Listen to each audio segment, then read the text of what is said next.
નમસ્કાર। આજરોજ digital crop સર્વે અંતર્ગત આપણે બનાસકાંઠા જિલ્લાના ડીસા તાલુકાના કાંટ ગામે આવ્યા છીએ। આપણે સૌપ્રથમ ડિજિટલ ક્રોપ સર્વેની એપ્લિકેશન ઇન્સ્ટોલ કરી અને ઓપન કરીશું એટલે મારે આ કાર્યો બતાવશે। એમાં ક્લિક કરશું એટલે ઉપર સર્વે બાકી છે એ બતાવશે, એના ઉપર ક્લિક કરીશું।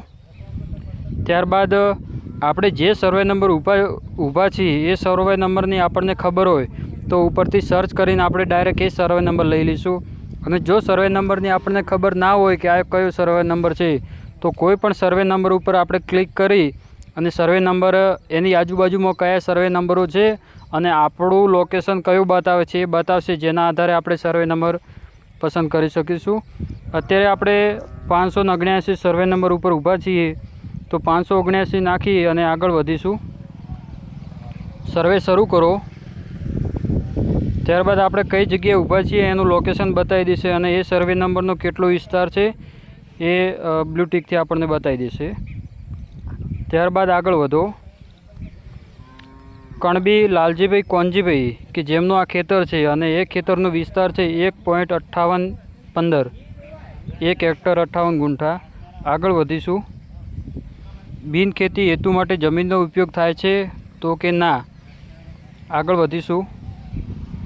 કે પડતર કે ખાલી જમીન તો કે હા, તો કેટલા વિસ્તારમાં પડતર છે તો આપણે અત્યારે દેખાય છે અંદાજિત 0.12 ગુંઠા બતાવે છે પડતર, તો 0.12 અને તેના 3 અલગ અલગ ફોટા આપણે લઈશું। આપણે પડતરમાં અહીંયા વાવણી સિવાયની જે જગ્યા છે કે તબેલો હોય, મકાન હોય કે શેડ હોય એને આપણે પડતરમાં લઈશું। પડતરના આપણે 3 અલગ અલગ એંગલથી 3 ફોટા લેવાના છે।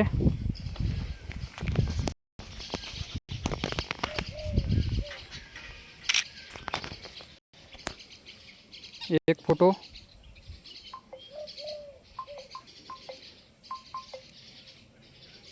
જે અપલોડ થશે ત્યારબાદ બીજા ફોટા ઉપર આપણે કરીશું ક્લિક। બીજો ફોટો,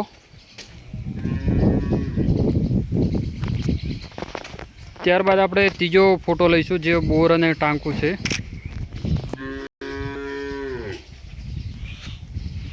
ત્રણ ફોટા આપણે અપલોડ કર્યા। ત્યારબાદ આગળ વધીશું।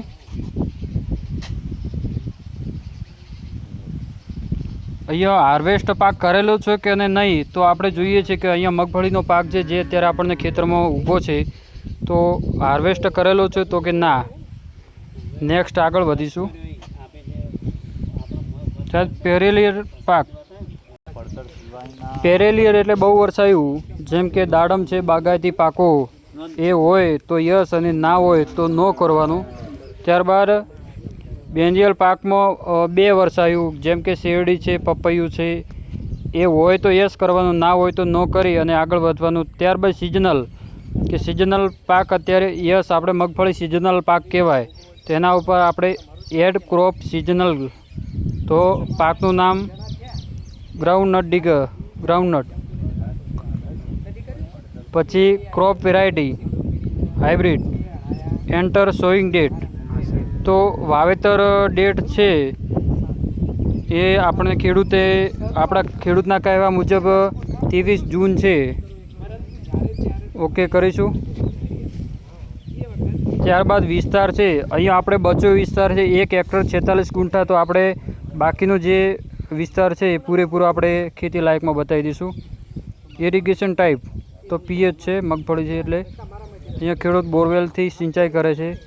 તેના 3 ફોટા આપણે અલગ અલગ એંગલથી પાડીશું। એક ફોટો જે આપણે અપલોડ કરીશું। ત્યારબાદ બીજો ફોટો છે,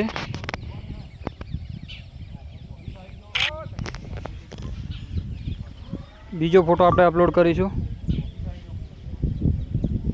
ત્યારબાદ ત્રીજો ફોટો આપણે નજીકથી પાડીશું જેથી પાકની ઓળખ થઈ શકે।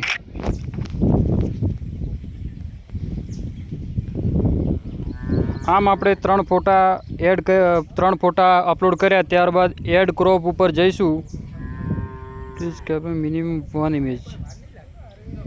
આપણે ફરીથી અહીંયા ફોટા પાડીશું, વ્યવસ્થિત અપલોડ નથી થયા.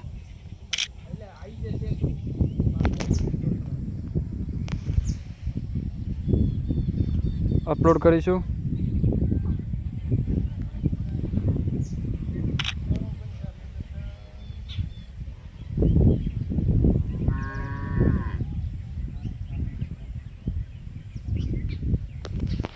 ત્યારબાદ ત્રીજો ફોટો લઈશું આપણે.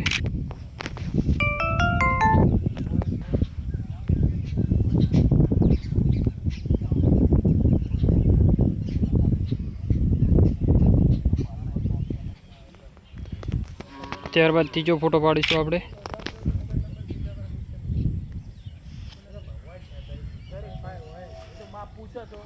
એડ ક્રોપ ઉપર કરીશું. ત્યારબાદ આપણે વધારાનો પાક હોય તો એડ કરવાનો છે, પણ અહીંયા ખેડૂતના કહેવા મુજબ 100% મગફળીનું વાવેતર કરેલ છે, તો આપણે નેક્સ્ટ ઉપર ક્લિક કરીશું. અહીંયા આપણો તમામ ડેટા જે આપણે માહિતી નાખી છે એ બધી બતાવશે. ત્યારબાદ છેલ્લે આપણે I have verified media file and other data એના ઉપર રાઈટ ક્લિક કરી અને સેવ કરી નાખીશું. સેવ કરશું જેથી આપણો ડેટા અપલોડ ડેટા છે એમાં બતાવી દેશે. આપણે અગાઉ એક સર્વે કર્યો છે અને અત્યારે આ બીજો સર્વે કર્યો છે. જે તમે સર્વે કર્યા પછી વ્યૂ કરીને તમે શું શું ડેટા નાખ્યો છે અને તમામ માહિતી આપણે જોઈ દઈશું. આમ મિત્રો જોવા જઈએ તો આ બધી માહિતી એકદમ સરળ છે, કંઈ વધારે ટેન્શન લેવાની વાત નથી.